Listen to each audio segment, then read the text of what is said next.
داره تموم میشه امشبم یا رب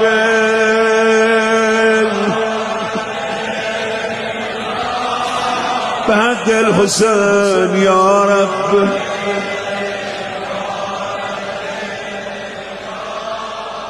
یا الهی و سیدی و مولای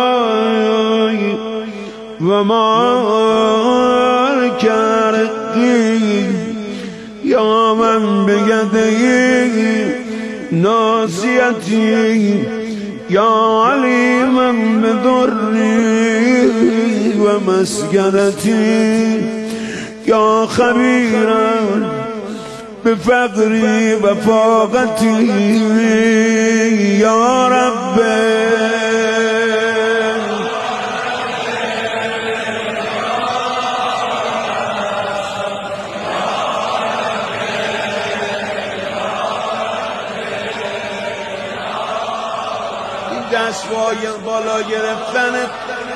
این دست بالا گرفتن در کدوم یه معنی داره؟ در عالم مناجات کف دست تو بالا بگیری یعنی پر کن دستم و من دستم خالیه.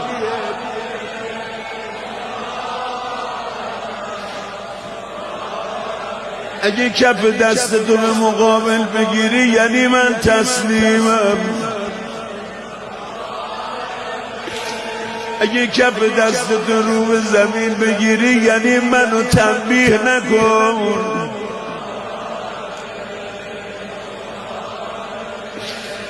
خودت حسشو میفهمی. همه میگن یا رب تو حرم امام رضا. آی خدا الان نگاهت میکنه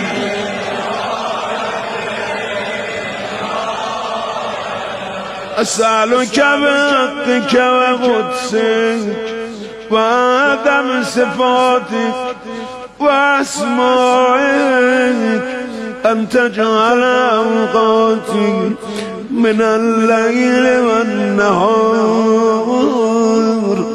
بذكرك معمورا وبخدمتك موصولا وأعمالي عندك مقبولا حتى تكون أعمالي وأورادي كلها بردا واحدا وحالي في خدمتك سرمدا يا